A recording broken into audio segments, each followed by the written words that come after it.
নমস্কার, ভালো আছেন? স্বাদের গল্পে আপনাদের স্বাগত জানাই। মেয়ে বলল রাতে হালকা কিছু খাবে, তো আমি ভাবলাম একটু স্যুপ বানিয়ে ফেলি, হালকাও হবে হেলদিও হবে। তো আমি এখানে 4 কাপ জলে 5 পিস মাংস নিলাম।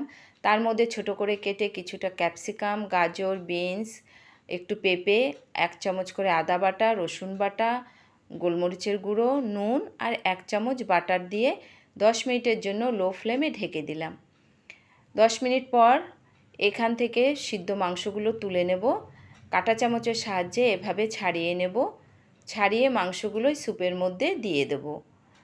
তার মধ্যে দিয়ে দেব 1 চামচ সয়া সস, 1 চামচ টমেটো সস দিয়ে ভালো করে নাড়িয়ে 1 চামচ কর্নফ্লাওয়ার গুঁড়ো জলে গুলে এটা দিয়ে দেব।